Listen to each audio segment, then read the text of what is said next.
Achou que ia explodir, mas a dinamite falhou. Acontece, hein? Eu sou Bolívia. Sou Bolívia. Ai, Brasil! Quinta-feira, você já sabe, é dia de BTS aqui no Desimpedidos. E hoje estou aqui com ele. Vou apresentar o seguinte. Tem uma molecada que assiste aí o meu programa que não viu o certo camisa 10 do Vascão jogar. Então vamos apresentar, né? É só colocar alguns predicados aí antes de falar o seu nome. Maior goleador da história do Vasco.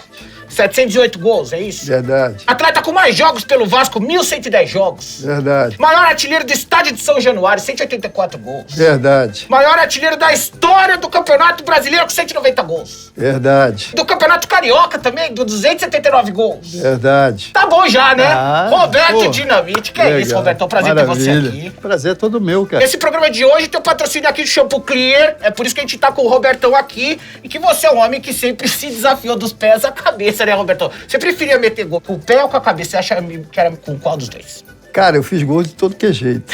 Até de bunda. De Buda? É. Mas sem querer ou Não, de mas propósito? sem querer, claro. Eu fui sair da bola, o cara chutou, ela bateu aqui, o goleiro veio pra cá, a bola entrou lá no outro canto. É, gol de bunda também vale, Também, né? Devia claro. valer 2, na verdade. É verdade. Ô, Roberto, se você tivesse que se comparar com o jogador atual, não precisa ser brasileiro. No seu estilo e na qualidade, assim, pra fazer gol e pra jogar, assim, quem que é o cara que é parecido? De fora, o Lewandowski, jogador do Bayern de Munique. Do Bayern, né? Cara que faz gols, que aparece, escora, toca e tal. É que eu vivi 2 momentos da minha carreira, né? Um momento mais de goleador, de artilheiro, jogando como centroavante e tal, aquela coisa toda. E aí, já nos anos 80, surgiu um outro jogador com uma característica e uma explosão muito grande, que foi o Romário. E aí eu saí um pouco da área e ele ficou... Eu só metia pra ele. Você é mais como articulador. Articulador. Botando baixinho pra correr e pra fazer gol também, né? Aí, se ele fazia bem, corria 30, 40 metros, era com ele mesmo. Pra fazer gol, ele precisava de 1 metrinho ali quadrado, já tava bom pra ele, né? É muito, muito diferenciado. Roberto, assim, se você jogasse hoje em dia, primeiro que seu nome ia ser Roberto Oliveira, né? E Você sabe por quê do Dinamite? Foi a imprensa que deu, né? Foi o Jornal dos Esportes, na estreia no jogo contra o Inter de Porto Alegre, eu tinha 17 anos. E eu fiz um gol com chute forte de fora da área, driblei o goleiro, o zagueiro, bati. E na época a rede não era essa rede esticada, aquela rede que tinha aquele véuzinho e tal. A bola bateu ali, levou, o fotógrafo era bom, tirou a foto. Bem na hora que tava estufada a rede. Estufada a rede. E no outro dia o Jornal dos Esportes colocou na primeira página: Garoto Dinamite explode no Maracanã. E aí ficou Roberto Dinamite. Aí já viu. E se você fosse jogador hoje em dia, eu acho que você ia ter um visual assim, parecido com esse aqui, ó. Porque você tinha uma cabeleira grande, né? Bem você ia ser meio assim, mas os anos 70 e 80, o cabelo, ainda mais nos anos 70, o cabelo era bem grande. Nunca teve caspa, né? Não tive não. Antes de ir pro Vasco, comecei a jogar bola. E se eu for contar minha história de início de carreira, você vai ficar chorando, então não vou contar. Mas por que é tão triste assim? Não, é triste porque foi um início muito difícil, com 7 para 8 anos tive que fazer uma cirurgia na perna esquerda, gesso numa perna, gesso na outra, cabo de vassoura no meio, sabe aquele negócio que fica na cama deitado 3 meses? Sei. Então quem me conheceu e depois me viu, claro, jogando no meu time lá do São Bento, depois indo pro Vasco para treinar, para depois me tornar um atleta profissional, achava que seria um milagre, ou foi um milagre, não sei. Que tinha tudo pra não conseguir jogar bola, né? Tinha tudo pra não ser jogador de futebol. E fui. Foi bom, hein? Você foi bom, você foi mais ou menos, pelo que a gente falou mais aqui. ou menos, né, verdade. Nem tanto. Dessa sua época aí de moleque, tem a primeira pergunta que mandaram aqui pra você, ó. Coisa que você já disse que é verdade. Antes de você jogar na base do Vasco, você era botafoguense. Eu queria saber mais ou menos quando você virou vascaíno mesmo, sabe? Em 67, 68, o Botafogo teve uma equipe fabulosa. Rogério, Roberto, Jairzinho, Paulo César, Carlos Roberto e Gerson. O Botafogo foi bicampeão carioca. O Jairzinho era um dos seus ídolos, não era? O Jairzinho foi o meu...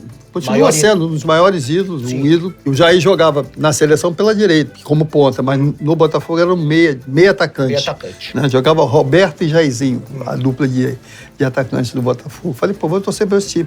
Mas nunca fui ver jogo do Botafogo. Então, isso no finalzinho de 69, eu fui levado para o Vasco, fiquei pouco tempo nas categorias de base, escolinha, foram 3 meses. Então, eu comecei a viver o Vasco. Vivi tudo no Vasco. Sim. Eu vivi as coisas boas, as coisas ruins, as dificuldades, as conquistas, as derrotas.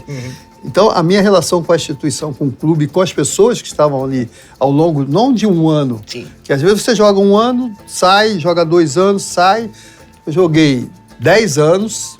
Foi pra Espanha, voltou. Aí saí, fui pro Barcelona, voltei do Barcelona, voltei pro Vasco, joguei quase 10 anos no Vasco, joguei na Portuguesa, um brasileiro em 89, voltei pro Vasco.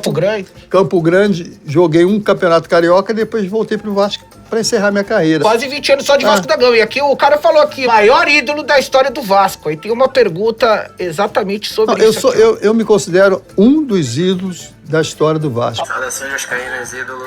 Perguntar se ele se acha o maior ídolo da história do Vasco. A história do Vasco ela é tão linda, é uma história bonita, me emociona até de falar da história do Vasco. E eu tive a oportunidade de conhecer Barbosa, conhecer Ademir, que jogaram no Expressinho, no Expresso da Vitória, foram grandes ídolos do Vasco. Não é você que fala que é ídolo, não é você que fala assim, eu sou o ídolo. Não é isso. Quem te identifica, quem te coloca como ídolo é o torcedor, mas dentro daquilo que você também produz e está fazendo no seu dia a dia, para o clube. Eu respeito essa instituição, eu me doei muito para essa instituição e tenho o maior carinho, o maior respeito pelo Vasco da Gama. Depois que você parou, vieram Romário, Edmundo, Juninho Pernambucano. Qual desses aí te deu mais alegrias como torcedor do Vasco? Eu vejo assim, tanto o Juninho quanto o Edmundo foram jogadores que demonstraram em atitudes e em gestos, não só vestindo a camisa, mas que estava ali com o Vasco. Sim. O Romário, além de ser um talento, um grande jogador, jogou no Flamengo, jogou no Fluminense e tal. Ele era um grande talento e um grande profissional também e ajudou a conquistas importantes do Vasco, até aqui mesmo em São Paulo, aqui contra o Palmeiras. Aquela virada de 4-3. Sim. Muito bem, e aí vem outra pergunta aqui. Como você se sente não tendo uma estátua em São Januário para te homenagear? Saudações vascaínas. Então, e tem a estátua do Romário e não tem a sua, Roberto. Como você se sente? Tem que partir de quem está ali, né? À frente. Mas já imaginou eu, como presidente, falar, vou botar minha estátua ali? Não, sim, mas assim, como você se sente? Cara, se você vai pelo aspecto de ser ídolo, de ter feito o que eu fiz na minha carreira como jogador do Vasco, e aí você vê, eu parei de jogar, sou o maior artilheiro do Campeonato Brasileiro. O Campeonato Brasileiro tá aí, cara. Continua até hoje. Entendeu? Tá aí até hoje. E ninguém bateu a marca. Eu parei em 92, entendeu? E até hoje ninguém conseguiu passar a minha marca. Sim. É claro que eu também joguei muito. Sim. Né? Eu acho que vai chegar essa hora, vai chegar esse momento de homenagear. De ter uma estátua do Robertão lá em São Mas pra Januário. mim, sinceramente, o que vale mais é o carinho. É o carinho do torcedor, da forma como ele trata no dia a dia, entendeu? Ver essas pessoas assim que são jovens. Que nem te viram jogar. Não me viram jogar. Muito legal. Roberto, Isso não tem preço. Não tem preço. E você jogou praticamente a década de 70 inteira no Vasco. Aí em 80 você foi pro Barcelona. Chegou com assim, uma expectativa, tal, gastaram uma bala em você. Chegou fazendo 2 gols. Verdade. E eu queria entender, como eu ainda era muito novo, eu tinha só 2 anos, você voltou depois de 3 meses, parece, só, que você ficou lá. 4 meses. Por que você ficou tão pouco tempo? O que aconteceu claramente, ser objetivo, o técnico que me levou... Saiu. Entrou um outro técnico. E esse técnico que entrou... Não gostava. Eu que não gostava, acho que não me acompanhou e tal, esse negócio todo. Mas apareceu quem em Barcelona, num dia, aparece o presidente do Flamengo, Márcio Braga, junto com o Joel Tepé, e vai lá fazer uma proposta ao Barcelona. Quem que foi falar? Porra, o Roberto não vai ser aproveitado lá, o técnico não gosta dele, é na hora de contratar ele agora, hein? Alguém falou ali no buzuzu na orelha dele. Eu não sei, sinceramente não sei quem falou, mas que na realidade eles apareceram lá, foram lá, conversaram com o Barcelona, mostrando que tinham interesse. Quando te falaram assim, o Flamengo quer te contratar, que a primeira coisa que veio na sua cabeça? O que eu acho é o seguinte, eu acho que a partir do momento que um clube da grandeza do Flamengo, um clube profissional, qualquer outro clube, que venha te fazer uma proposta, você pelo menos vai ouvir. Agora, se você vai decidir ir ou não, é uma outra história. Mas não tem um áudio seu falando, não, eu vou dar alegria pra essa torcida e tal? Não existe. Com relação ao áudio, com relação que eu vou dar alegria para a torcida, não existe. O que aconteceu foi que o presidente do Barcelona, ele fez um contato com o Vasco no Rio de Janeiro, através do telefone, falando que tinha um clube brasileiro interessado na minha contratação e tal, não sei o quê. O Eurico entrou e atravessou, né? Falou, não, você vai pro Vasco, não vai pro Flamengo, não. Não foi isso? Não. Não foi isso? Não foi isso. Não foi bem assim, a história não é essa. Entendeu? Então, o que aconteceu? Foi feito o contato do Barcelona com o Vasco no primeiro momento não se manifestou favorável à minha volta. Entendi. Eles continuaram a conversar com o Flamengo. Quando me liga um representante do Vasco, e me ligou e falou, Roberto, não assina nenhum contrato e tal, tô mandando o Eurico aí para Barcelona. Eu tô falando uma coisa... foi isso que aconteceu. Exatamente como foi. Não tem detalhezinho saindo daqui e dali. A decisão final seria minha. Ou eu voltaria para o Vasco ou iria para o Flamengo. Eu optei em voltar para o clube que me projetou e que me deu a condição de ser o jogador que foi. Você já tinha pensado em jogar do lado do Zico? Ele com Eu a já 10, tinha jogado. Você ia ter que jogar contra a camisa, Roberto. Mas até falando com relação a isso, o Zico mostrou um gesto tão bonito, especial na minha despedida. Ele vestiu a camisa do Vasco, que eu só vestiria a camisa do Flamengo. Respeito a instituição. Hoje poderia até ter um outro pensamento, mas naquele momento, que é diferente. É a mesma coisa o Zico sair do Flamengo para vestir a camisa do Vasco. Você já vestiu a camisa do Flamengo alguma vez na sua vida? Não, nunca vesti. Nunca vestiu? Só vestiria numa situação de 2 jogadores do Flamengo, que seriam tanto o Zico quanto o Júnior. Eu tenho em casa também. Você tem, mas nunca vestiu. Eu tenho uma camisa do Zico que me deu, do Júnior que já me deu. Lógico, entendeu? pô. Trocamos, já troquei muita camisa. Com certeza esse cara Mas não tem camisa. No fim das contas, você achou melhor ter voltado pro Vasco? Eu achei melhor voltar pro clube que me projetou, que me deu a condição de ser o que eu sou e que fui. Tu usa esse óculos por quê? Porque senão fica assim, ó, dá um medo, né? Você não vai dormir à noite, você vai ficar com medo de mim, você vai sonhar essa porra. Coloca. Então. Aqui, ó.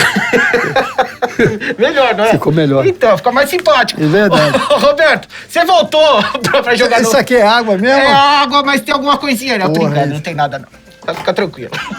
Você voltou pro Vasco, voltou com tudo e daí rolou aquele tal jogo contra o Corinthians. Verdade. Que você... Foi o melhor jogo da sua carreira, talvez, assim, por ter feito 5 gols, aquele puta golaço do chapéu. Sabe aquele dia que dá tudo certo? Dá tudo certo. Pô, né?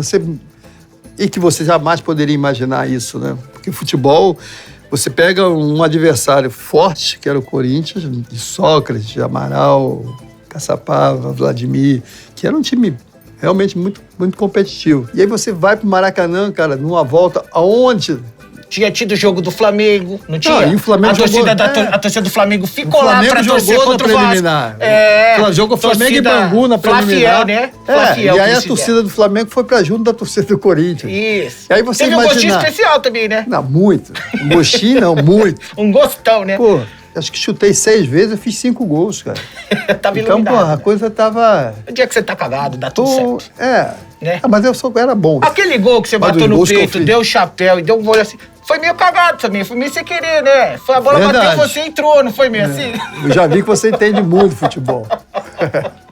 Roberto, como que foi jogar na Lusa, na Portuguesa? Porque você veio pra São Paulo. Foi legal, cara. Foi legal jogar na Portuguesa? Gostei muito, assim, de ter vivido e convivido com o pessoal da Portuguesa, de ter visto ali grandes jogadores, grandes talentos. O Denner, que era das categorias de base e estava surgindo na equipe da Portuguesa. Depois Bentinho. Foi pro Vasco. Jogou no Vasco, jogou no Grêmio. O Bentinho jogava com short aqui, sabia fazer gol também. Também. E o capitão jogava também. Capitão. Hollywood. O Jorginho, que virou técnico depois da Jorginho, pela direita. E aí, mas aí foi bem no ano. Você viu a Portuguesa fez até uma campanha boa. Foi até ali, foi a melhor campanha da Portuguesa. Chegou em 7º, se eu não me engano, por aí. Não me recordo, não. Só que o Vasco foi campeão esse ano. Foi o ano que o Vasco foi campeão. Você podia ter 2 brasileiros na conta, Roberto. Você foi jogar na Lusa, você perdeu essa aí. Não, mas eu acho legal. Eu acho que tem coisas na vida da gente que, de repente, eu estaria no Vasco e não estaria jogando. E na Portuguesa eu joguei, eu fiz o que eu gosto. Eu lembro que o jogo lá com a Portuguesa, lá em São Januário, Vasco e Portuguesa, foi uma coisa mais dramática pra mim, assim, um negócio... Até eu tive uma oportunidade no lance, o Toninho meteu uma bola pra mim entre o zagueiro. Quando eu virei o corpo e eu tava sozinho, a impressão que eu tive é que alguém me derrubou.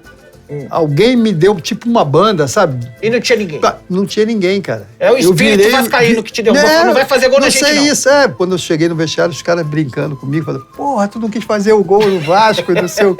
Caiu, sozinho. Eu falei, cara, vocês não vão acreditar. Aqui, Roberto, se você fosse o Tite, Qual centroavante, qual homem-gol artilheiro você escalaria como titular nessa Copa América? Porque a gente tem o Neymar que vai jogar. Tem o Gabriel Jesus, tem o Firmino, tem o Richarlison, tem quem mais? Falando dos dois que estão hoje disputando, ou os três, Sim. né? O Richarlison não é, na minha visão, o Richarlison, ele se Ele é mais movimenta, móvel, é. ele se movimenta muito mais. O Jesus também não é o 9 autêntico. Mas por quê? A função que é dada ao Jesus é de movimentação para abrir o espaço para a entrada do Neymar e de outros jogadores. Então, ele não é o cara de referência para finalização da jogada de lateral nem e tal. O Firmino também é o 9 mas autêntico. o Firmino ainda é mais do que ele, como ele joga hoje no City. E assim, ó, o moleque, o único moleque que tem essa característica hoje mais bom é o Pedro do Flu, né? Esse é o jogador para se apostar e apostar alto. Como jogador de referência da posição, como centroavante, para mim ele hoje, ele tendo a sequência e conseguindo evoluir, seria o jogador titular da seleção brasileira. Pode crer. Muito bem, Roberto. Mais uma pergunta aqui pra você agora de você como presidente. Tá preparado? Tá suave, né? Queria perguntar pro Roberto se ele tem algum arrependimento de ter se tornado presidente do Vasco. Ele que teve um primeiro mandato bom, antes conquistou a Copa do Brasil, uma boa participação na Libertadores, mas teve um segundo mandato péssimo que culminou no nosso segundo rebaixamento para a segunda divisão. E ele, que era um ídolo incontestável, ficou com a imagem um pouco arranhada com a torcida do Vasco, inclusive comigo também. Então eu queria saber isso, se ele se arrepende em algum momento de ter se tornado presidente do Vasco. Valeu, um abraço. Tá meio puto, o menino aqui. O que eu acho é o seguinte, cara, tudo na vida da gente são desafios. Se você achar que vai entrar numa zona de conforto como representante de um clube, como dirigente de um clube, aí é melhor você nem entrar. Como no Vasco, como presidente, você tinha a parte financeira, a parte do futebol, a parte do diretor executivo, entendeu? A parte de quem vai ser o técnico e tal, essa coisa toda. Só que você tinha que administrar, nesse período, você tinha que administrar não um ativo, mas sim um passivo. Esse é o problema que os clubes têm, que não só o Vasco, se você pegar e for fazer um levantamento, a grande maioria dos clubes tem uma dívida de 300, 400 milhões e tal, e que não foi criado por aquele presidente, aquele gestor, entendeu? Mas que ele está ali como gestor, ele é responsável por isso. Sim. Então, essa foi, para mim, e esse foi para mim o meu maior desafio. Então, vou ser bem direto e objetivo. Quando a minha administração entrou ali, eu tive que pagar a dívida de 2000, 2001. Eu entrei em 2009. 2008, 2009. Então, essa é a diferença. Quando eu entrei, o Vasco estava 10 anos sem patrocínio. Aí fomos atrás de patrocínio. Naquele momento não cabia buscar Nike, Adidas, a grande Adidas. Né? Por quê? Porque estava no final, início do ano e tal, e normalmente esses contratos são feitos em outubro, novembro, para depois você correr o ano. Sim. Então, a dificuldade foi essa. Aí nós conseguimos uma empresa pequena, Champions. No interior de São Paulo, aqui, ficou 3, 4 meses, não suportou, não aguentou a demanda do Vasco. E aí nós tivemos que buscar uma outra. Roberto, você acha que, quando você entrou, você falou, puta, eu acho que a bucha é muito maior do que eu imaginava? Eu acreditava, cara, que poderia ser feito um bom trabalho. É que, infelizmente, na vida, as pessoas focam nas coisas negativas. Eu acho que fiz muita coisa, entendeu? Eu acho que fiz muita coisa. Na sua avaliação foi boa? Na minha avaliação, ela foi boa no primeiro mandato. Há 10 anos o Vasco não tinha patrocínio. Eu peguei minha malinha e fui lá para Brasília. Para você ter um contrato com a Caixa ou com qualquer grande empresa, você tem que ter, tá lá com o seu CNPJ em dia, tudo direitinho e tal. Vamos correr atrás disso, vamos trabalhar essa coisa. Mas, por outro lado, o Roberto abriu portas para que essa coisa pudesse se tornar uma realidade. Ninguém fala que o Vasco estava 10 anos sem contrato, né? Mas fala da administração que, de uma certa forma, foi ruim. Por quê? Porque tudo é preso a resultado. O André Sanches me falou isso, o presidente Corinthians. Falou, presidente bom é o que ganha. Se você não ganha, você é burro, ladrão e não sei o quê. Você ganha e dá a dívida que era de 100 passa para 500, mas você ganhou. Quem quer saber? Né? Depois que o próximo que vai administrar isso. Sim. Dando como exemplo, uma dívida com Júnior Baiano e Viola, que em 98, 2001 custava 1 milhão, quando ela chegou no Roberto em 2009, ela estava quase 20. Aquele período foi parando. A justiça não cobrou, mas chegou na hora ali, abriu-se a porteira. Sim. E aí, o que você tem que fazer? Você tem que cumprir com as obrigações. Eu só me arrependo de não ter saído naquele momento. Sim. Porque, na realidade, você teria 9, 10, 11, se ter sido campeão e tal, e o torcedor gosta dessa coisa, né? E tanto que gosta que eu nunca vi, nem como jogador, uma manifestação tão grande do torcedor do Vasco. A gente tava Quando chegando... foi campeão da Copa do Brasil. Agora é o ping-pong. Não dava pra segurar algumas peças daquele time de 2011 e 2012 em vez de vender geral? Eu não vendi ninguém, cara. Não vendia ninguém, eles que saíram. Eu não vendi ninguém. O time de 2011 foi bom? Hoje, o time de 2011, para mim, jogaria contra qualquer um desses times que estão aí. Eu tinha o Fernando Praz, Fagner, Dedé, Anderson Martins, Ramon, Nilton, Juninho, Felipe. Não, o time era bom demais. Qual foi o problema? O direito de imagem é o contrato, você ganha 10 mil no teu contrato e ganha mais 10 mil no direito de imagem. Sim. Infelizmente, a grande maioria dos jogadores que saíram comigo nesse período saíram por causa desse problema. Do problema de direito de imagem. Explicado. E aqui, às vezes, o torcedor também pega no pé. Por exemplo, Dinamite foi visto jantando essa noite na Barra. Você lembra disso, que ficou famoso? Era um cara te conectando. Puta que pariu. O time nessa situação e o cara jantando. Você não podia jantar também. Não, e não foi só isso. Não. Eu lembro que foi uma situação... Não, foi uma situação, acho que jantando com o Júnior. O torcedor se acha no direito de interferir até na tua vida, no teu dia a dia, o que você pode fazer e o que você não pode fazer. Eu estou falando isso que uma vez eu estava no restaurante, porque a minha relação com o Júnior, do Flamengo, sim, a minha relação dentro do campo, no período que nós jogamos, e foi um período grande que nós jogamos, depois ele foi para a Itália e tal, mas no período que nós jogamos, nós não nos topávamos. Eu achava ele marrento, assim, olhava com a cara de quem... E eu olhava para ele, e ele dava um sorriso, e aí ele falava o seguinte, pô, tu ficava rindo da minha cara. É uma bobeira Um não ia com a cara do outro. Uma não ia com a cara do outro. Aconteceu no meio desse caminho aí, nós começamos a morar no mesmo condomínio, coincidentemente no mesmo condomínio, as mulheres, as esposas, levando as crianças para a escola, começaram a ter uma relação de amizade, sim, e tal, não sei o quê, e aí vem... Um dia, num carnaval desse, eu passei lá no Camarote do Zico, tá lá o Adão, Cláudio Adão, tá o Júnior e tal, aí me olhou, olhei e tal, aquela coisa toda. Aí me olhou, sério e tal, não sei, aí, ali, carnaval, né? Papo descontraído, tomando cervejinha, eu falei pra ele, pô, cara, eu te acho folgado pra caramba, você é marrento pra cacete. Ele falou, porra, tá vendo como é que são as coisas? Que coincidência. Porra, eu também te achava assim, você ficava dentro do campo, tu ficava rindo pra minha cara, fala, por que esse cara fica rindo toda hora pra minha cara e tal? Porra, quebrou aquilo ali, quebrou aquele negócio. Hoje, pode ter certeza. Eu tava vindo pra cá, tava falando com ele alguma coisa aqui. É assim. É assim. É assim, ó. Entendeu? Agora tem sobre mais uma amizade sua aqui, ó. Qual que era a sua relação de amizade com o Eurico? Seja verdadeiro, o Eurico era uma boa pessoa, um bom dirigente ou nenhum dos dois? Eu nunca o chamei de Eurico dentro do Vasco, no período que eu fui jogador do Vasco.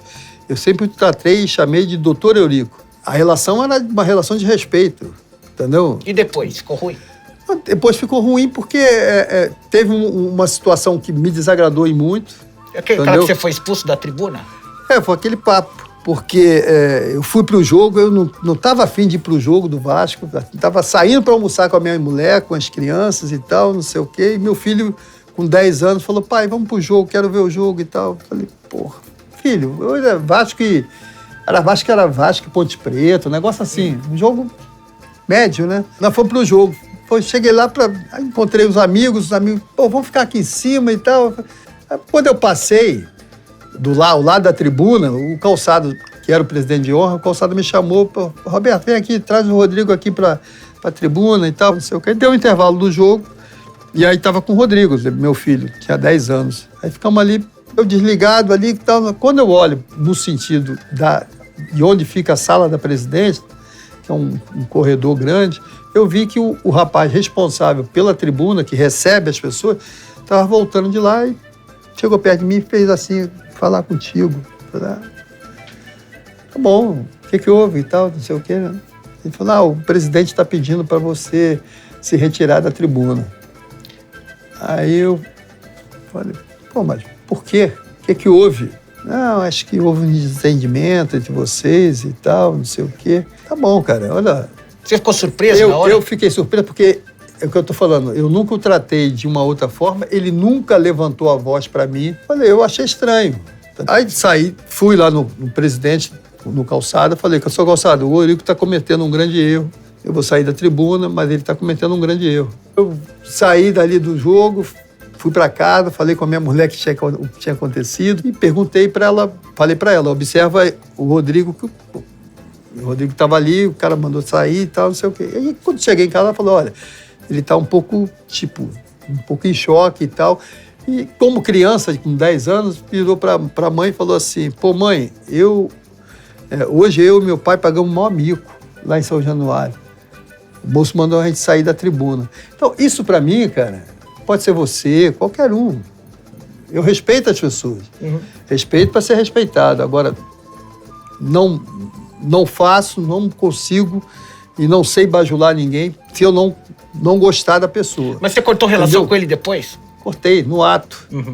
Eu sou o seguinte, se fizesse até comigo, porra, eu não estaria nem aí, cara. Sim. Mas não faz com ninguém que não tem como se defender, uma nada criança e tal, esse negócio aí. Então, o que aconteceu foi isso, a gente não teve mais nenhuma relação.